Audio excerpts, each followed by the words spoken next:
Hello again, future viewers. Well, at least this isn't another one of those outdoor maps.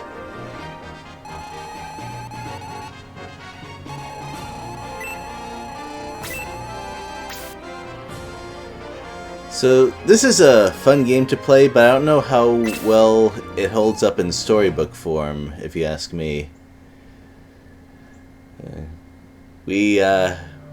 We walked into the fortress and beat up some guys, then we arrived on the shore and we beat up some more guys, then we went into town and beat up some more guys. Well, let's organize our items just a little bit.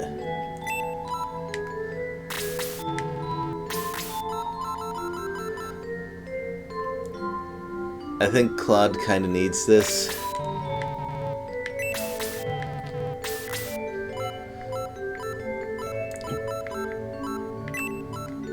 I don't think anyone needs this, but I need to free up the item slot.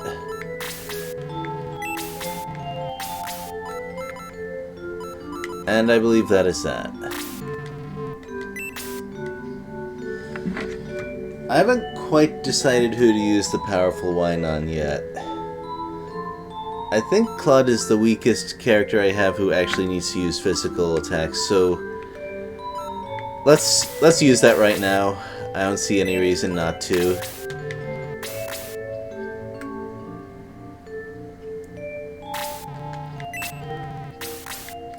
Oh, okay, so it's from 2 to 4. Maybe I should have saved before doing that, but whatever.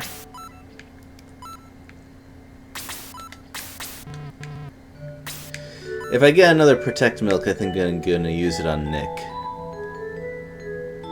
Anyway, let's move on.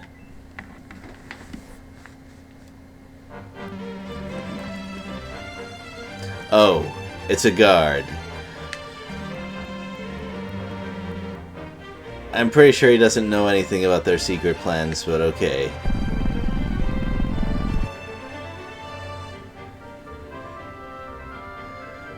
Wow. Brutal. Right, don't be a generic guard in Shining Force, folks.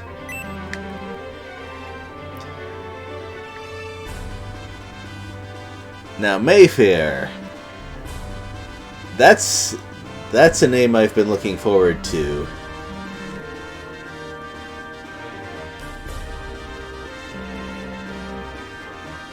Uh-oh. That's the correct reaction right there.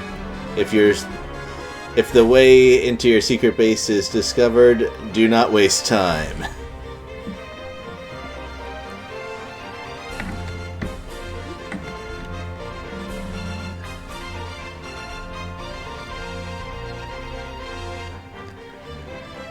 So, as I said, in Shining Force, you are frequently almost too late. It's a distinction that I approve of.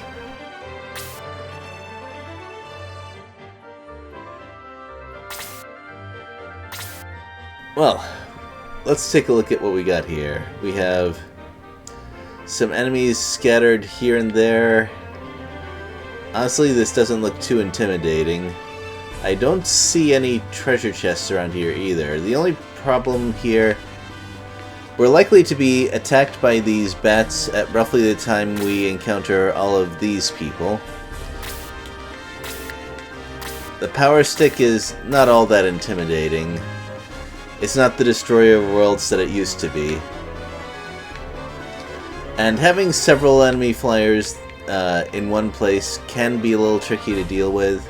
I think we have the tools for that, though. There's also just overall fewer enemies than I was hoping for. Speaking of dashed hopes and dreams, no, there is not going to be a town sequence after this. I was hoping for one of those so much when I first encountered this, but that's not the way Shining Force Gaiden goes.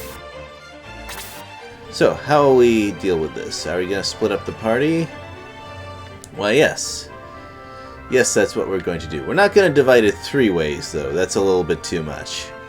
We don't have the manpower for that. well, nor the man power, nor the elf, nor the bird power, or whatever else you want to say.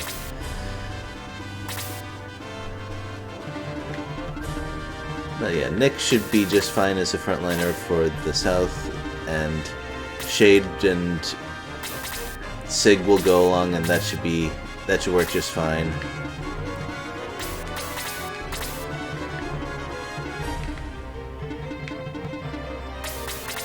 This is not an even distribution, but I expect the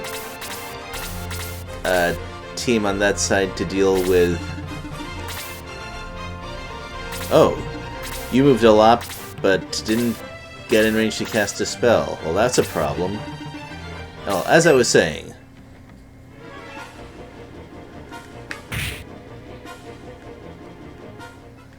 I believe the way I'm justifying the split that I'm doing is the team of 5 is going to deal with these two as well as these two, so that's why it makes sense to send more people that way. And then I'm gonna have everyone team up again for the last little bit of fighting.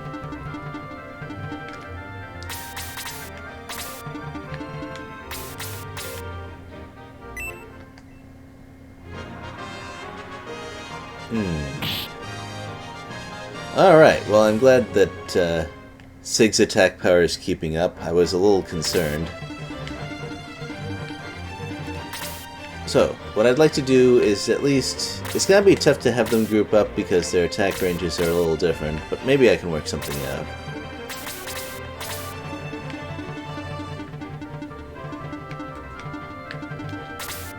Ooh, level... I forgot what's normal and what isn't. Okay, everyone's level 8. This is fine. But my formation might not be fine. I'm willing to just give up this attack if it means I don't get hit by an area effect. Especially because Nick might be able to handle this.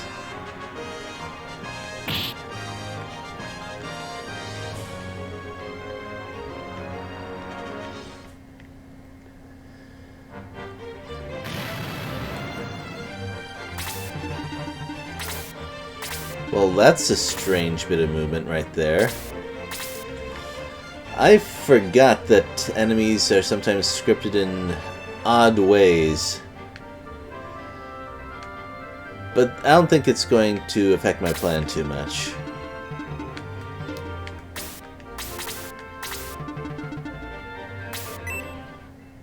Well, that's an action I didn't expect. Using magic on her is the worst move. And not because she has magic resistance, but it's just physical attacks are much better.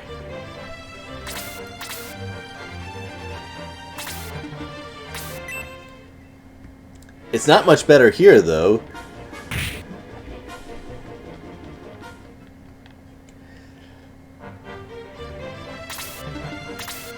I'm trying to figure out what's going on. Is the Dark Mage Cabal filled with mage imposters who know how to put on the cloak but never figure out how to cast spells? Because that would actually be a bit of lore that I would find interesting and very funny.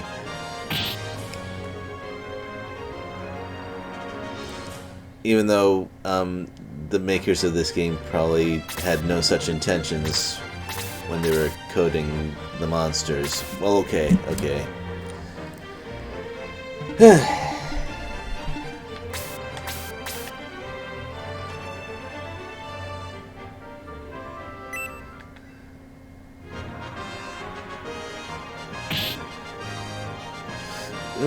Kraid doing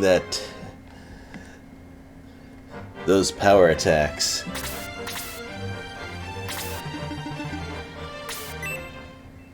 Well, that's not good news for me. But then I remember that the monsters have not quite powered up enough yet.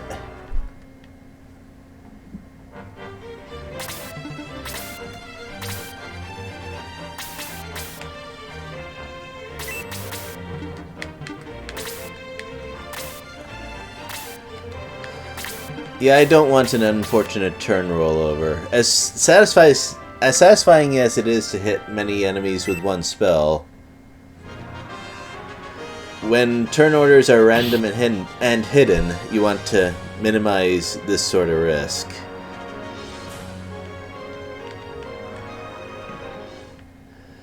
Ooh, wow, Dark Mages are already dropping off in experience.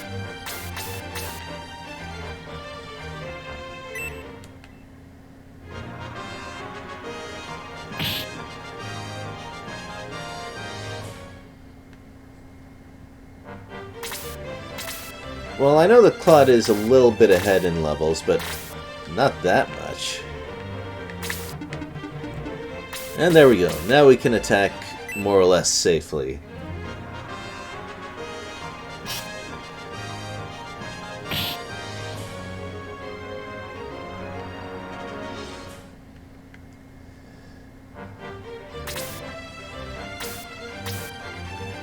Well, Shade has been doing pretty well, but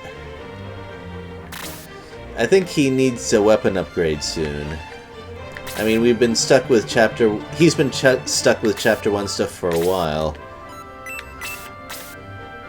And we've started to get some upgrades, like the middle sword and the hand axe.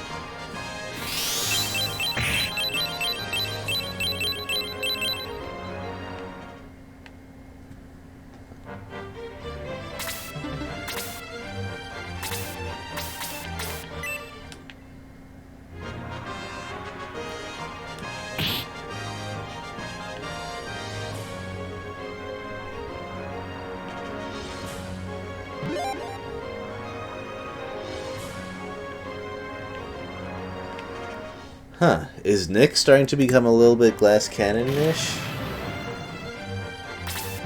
Well, no, not to the same extent as Max. He's still gaining at least some defense per level. I mean, 15 is not amazing, but it's not, you know, completely intolerable. And I will not say no to him getting good attack growth.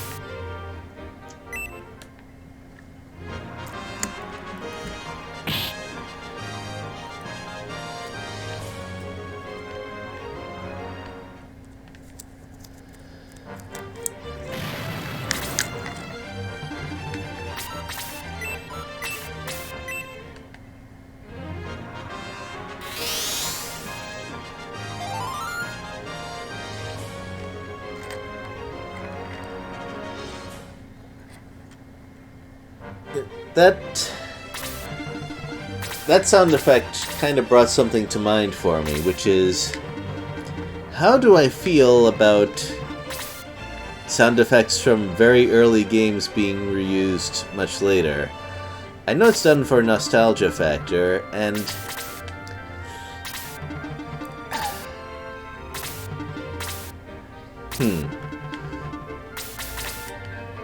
I don't mind it at all, really. I mean, it's not the same as using old graphics well past the time they should be used. Well, here I'm thinking mostly about Capcom's abuse of the Morrigan sprites. If you ever played games like Capcom vs. SNK 2, you know exactly what I'm talking about. Alright, so you're not going to go too far ahead. Always have backup.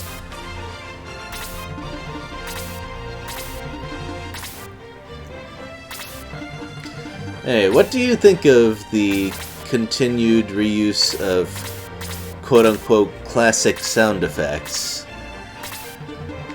I think when it's done well, it can really help a game series keep its identity, but maybe it's possible to overdo that. If you can think of specific examples where they overdid that, I would love to hear about it.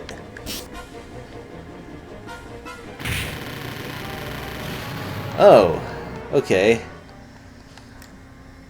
Don't blow up my archer.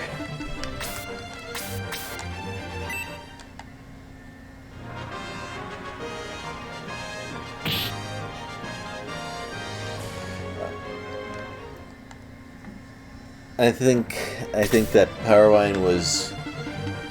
Well, my choice to use it on Claude was good. My decision to not save the game first was not so good.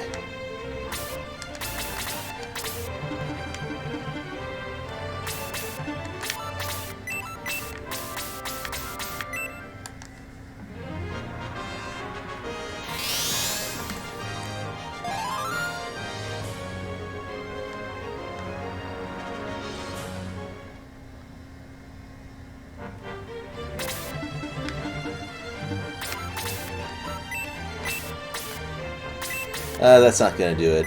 But it just moved, so I'm not feeling like this is too risky.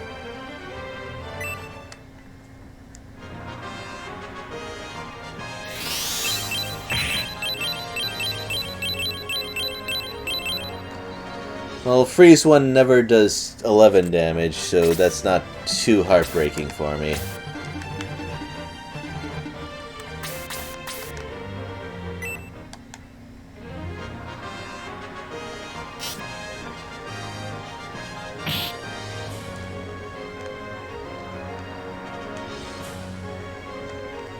Oh, another Power Wine. Hooray. Not quite sure who to use that one on.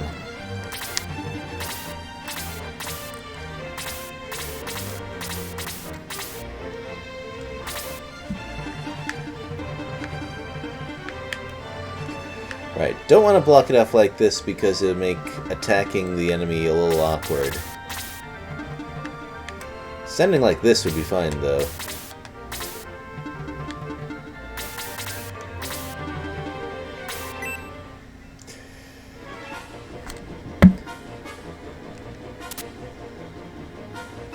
Oh, nice.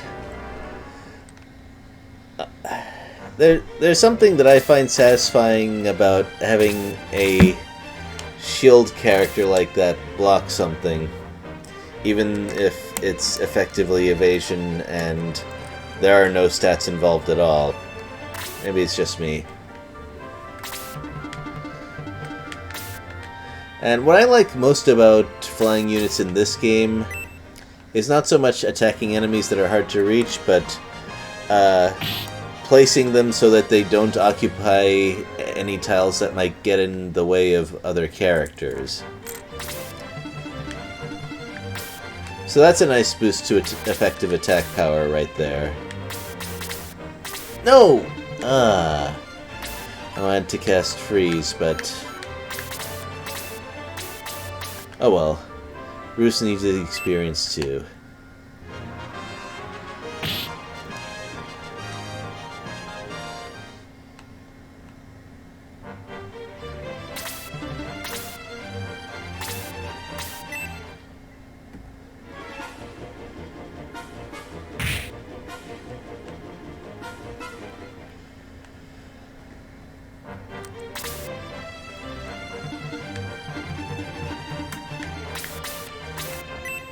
And Shade also needs a little bit of help.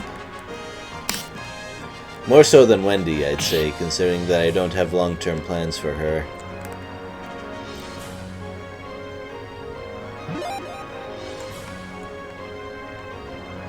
Ooh, that attack +2 is exactly what he needed.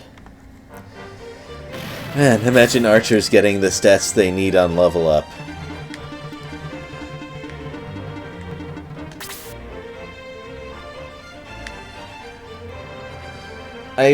My understanding is that the problem is not as bad in Three Houses, because in that game they can get range of more than just exactly 2 tiles away.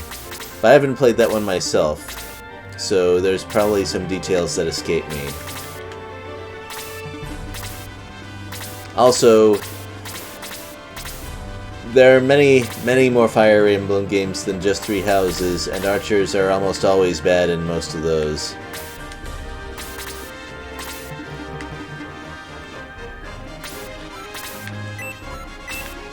Yeah, I think we're at the point where just healing for experience is a good idea. Both on this particular map, and we're kind of getting there with healing reserves, too.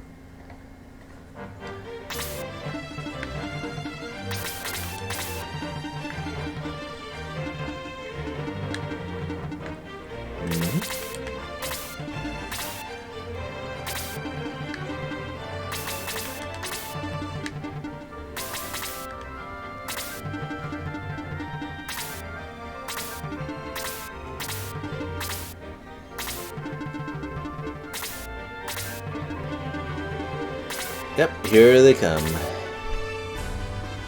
And if these three had stayed around here, they could have attacked at roughly the same time, and we'd have 6 monsters to deal with.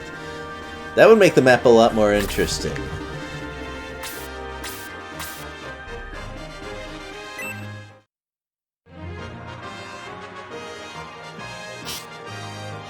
However, I feel like with the design of this particular story, they're kind of hesitant to give difficult situations, at least not yet. They are very sparing with those, and I wish they were not.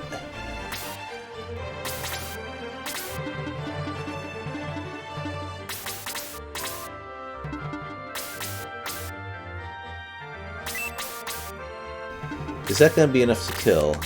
Let's see, 27. Wow, that's kind of a lot. Versus 15. Yeah, probably. Oh, Protect Milk. Okay, I was just talking about what I would do if I got another one. Anyway, better to just attack this one instead.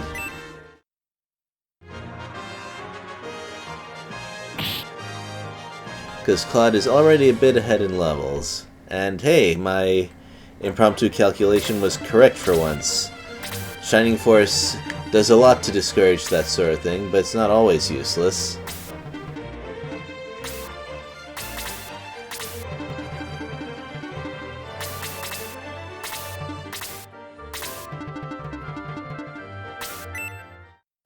Why Roos?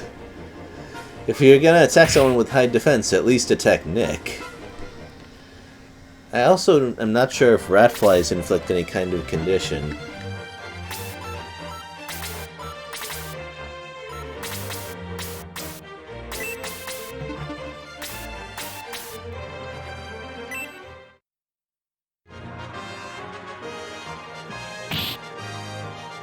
Hooray! I was afraid that would miss, because Apis has not gained a whole lot of experience on this map.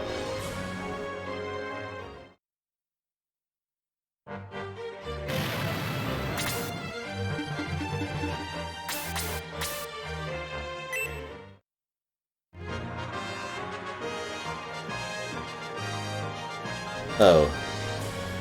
Oh well. I think what I like so much about Kray's design is that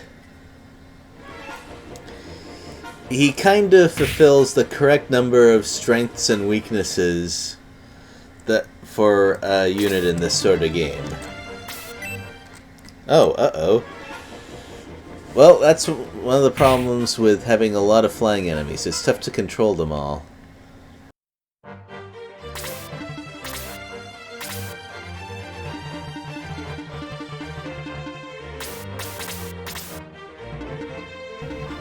Anyway, what I like about him is he has healing spells, his attack power is high, but his defense is low.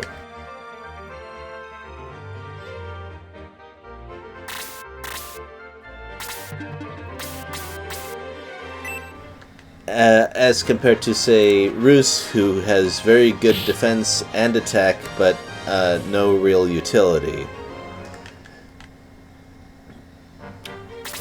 What I don't like is characters like Gong, who has weak healing magic with not a huge number of his reserves, and also he's bad at fighting.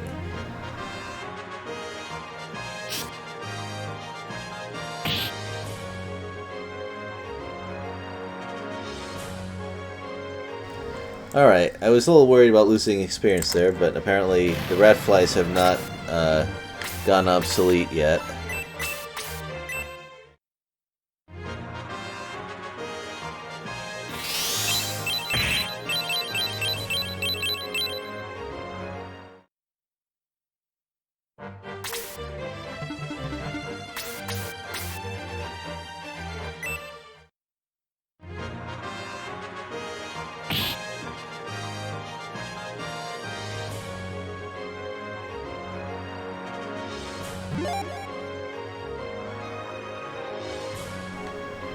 Alright.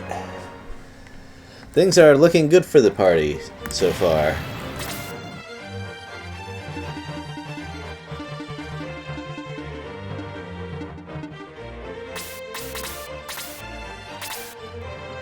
Well, we do have a new enemy here, which I kind of showed off before. Only heal level 1, though. I don't even care about his MP reserve.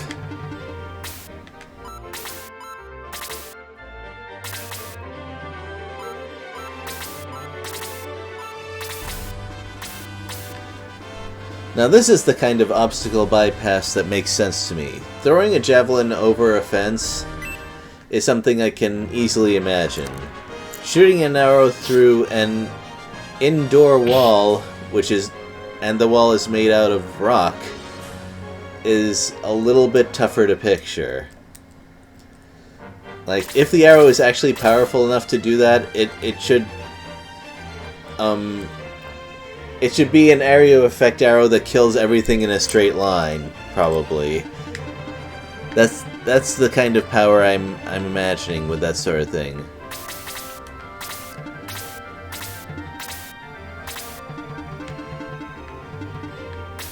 That sounds like the sort of thing a boss would do, and I'd be down for that, actually. I have no objection to fighting an enemy like that in a tactics game.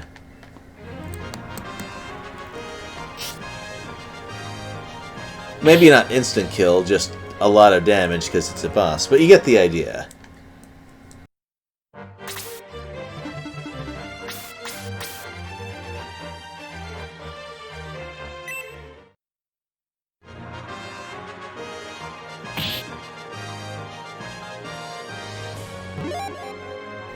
Hooray!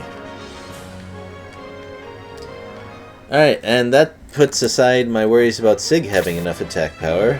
It took him a little while before he got that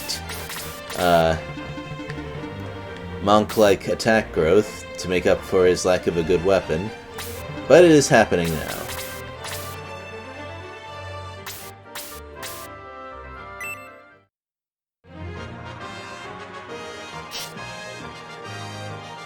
Well, that's, Hell Soldier says no to the lucky turn rollover, and I can't say I blame him.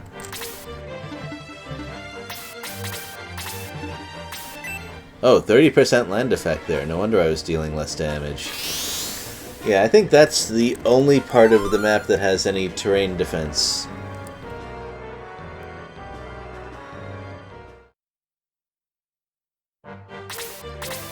It also explains why I'm having so much trouble getting all my people on there. Really? Moving like that specifically to attack in melee?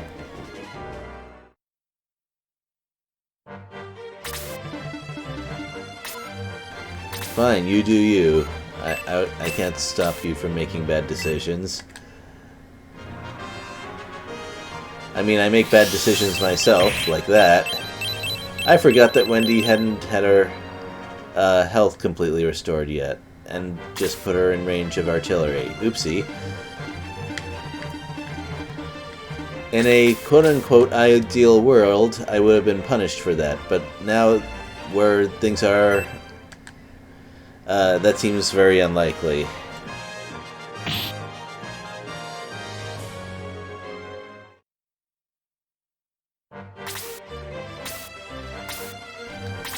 Oh, I don't want you to finish that off. I might not have a choice, but I'll take a risk on that.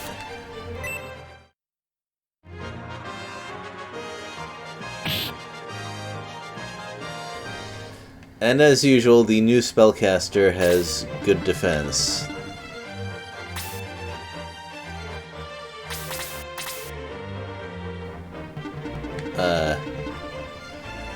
Oh well.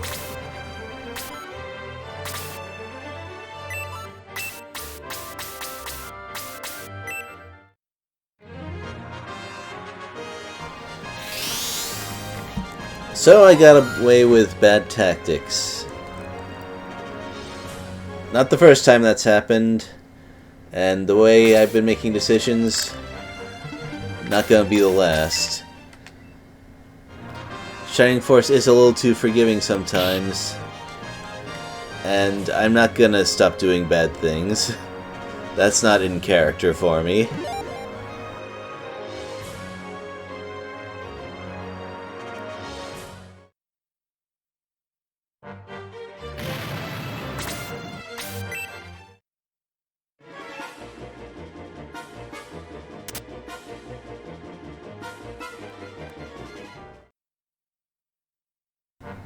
That blocking animation looks a little bit flimsy to avoid damage from a huge axe attack like that. But maybe I'm being too picky about this sort of thing.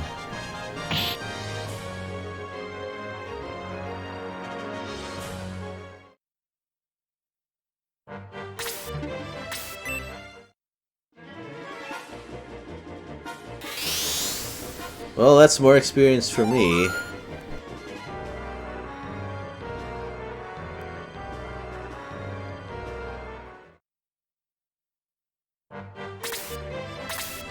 I'd love to see a scenario where we have a boss in front of some walls, and a couple of tiles behind there's a priest ready to cast ranged heals on them.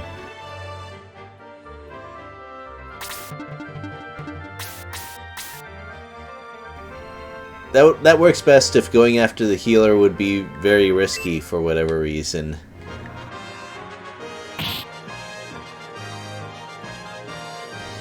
Is this where I'm going? Am I just, itching for scenarios that could easily kill me? Should I just play Berwick Saga now? Is that where I'm at, as far as headspace goes? I suspect that, even a small amount of time with that or Fire Emblem 5 would send me crying right back to Shining Force Book 1, or Shining Force CD Book 1, you get the idea.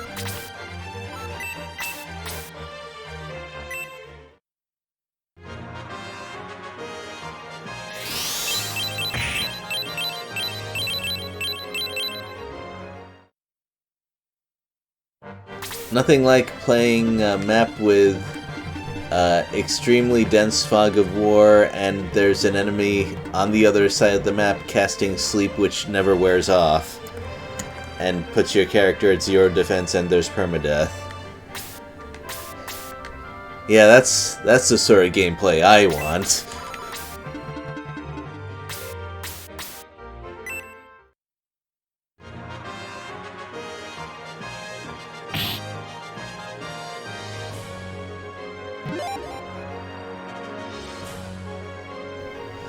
Whoa, level 10 already. I may have been pushing Claude a little bit too hard. I mean, it's not a disaster. Most of my characters are around there. Actually, is anyone behind now? No. Okay, actually level 10 is completely reasonable. Never mind. Let's keep going.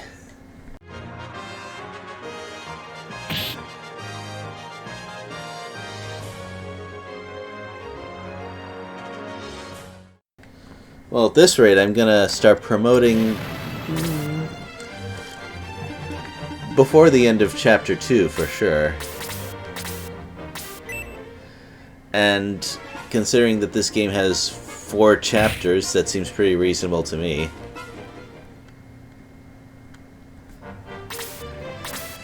I'm not at all worried about promoting too early, because remember, the maximum level after promotion is not 10, it's 20. So there is no way I'm going to cap out on levels in a no-grind run. No way whatsoever. Anyway, let's use an empty heal. Even if this... Okay. Remember in Shining Force 1 when I wondered if casting a heal spell on someone with full health would still get experience? Well, every Shining Force game except one allows you to do that.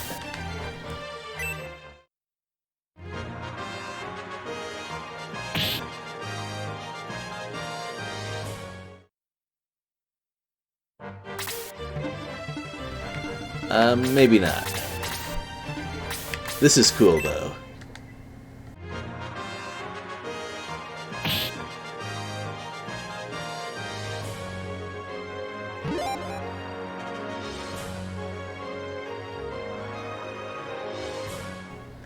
Yeah, he's definitely getting the next Protect Milk. He's falling a little bit behind.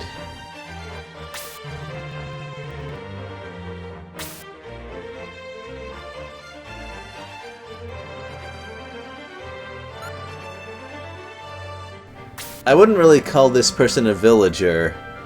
That is an impressive looking bowgun he's got there.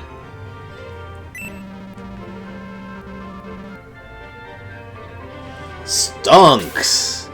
That's what I'm gonna call him from now on. Or at least for a little while. I imagine it'll get old eventually. And we just got a couple of really strong party members right here. Stock is an archer in this game, so he's awesome. And Mayfair is, well, a full healer, and she gets all of the good priest spells. Learns them reasonably fast too. And what I love the most about this is that we get the dedicated priest like midway through the game, so we don't have to deal with the agony of the very early levels of priest. That's a brand of mercy I have not encountered, to my knowledge, in any of games like this, and it is so nice. It's just, this kind of generosity is going to spoil me for later games.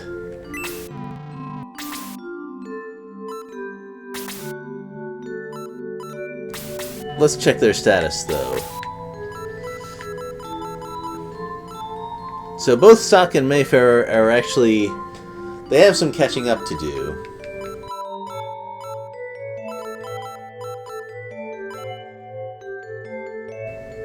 But we can get a power stick for Mayfair, and we know what happens when we do that. Well, we don't necessarily know. Let's see, her attack right now is 20, as compared to, say, Sig, who's 24, and we can give her a weapon upgrade. So, I think we can fish for enemy kills without too much trouble. As for Stock, his attack power is 23, and Shades is 24, and Stock is 6 levels behind. So you can probably guess how he's going to turn out. So I actually take back a little bit of what I said about Mayfair. Like, don't get me wrong, it's better than getting a level 1 priest at the start of the game. But I guess the enemy is going... The enemy, right. The game is not going to let me off that easy, and I'll go with that. I'll accept that reality.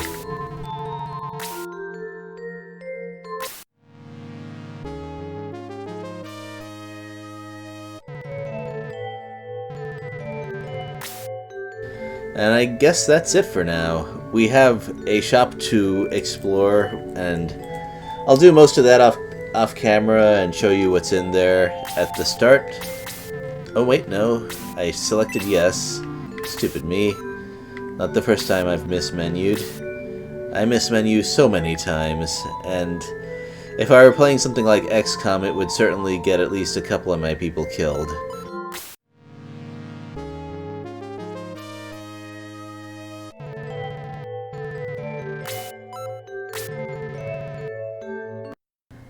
Classic XCOM is so much fun. Anyway, this is not that. Later, everyone. See you next time.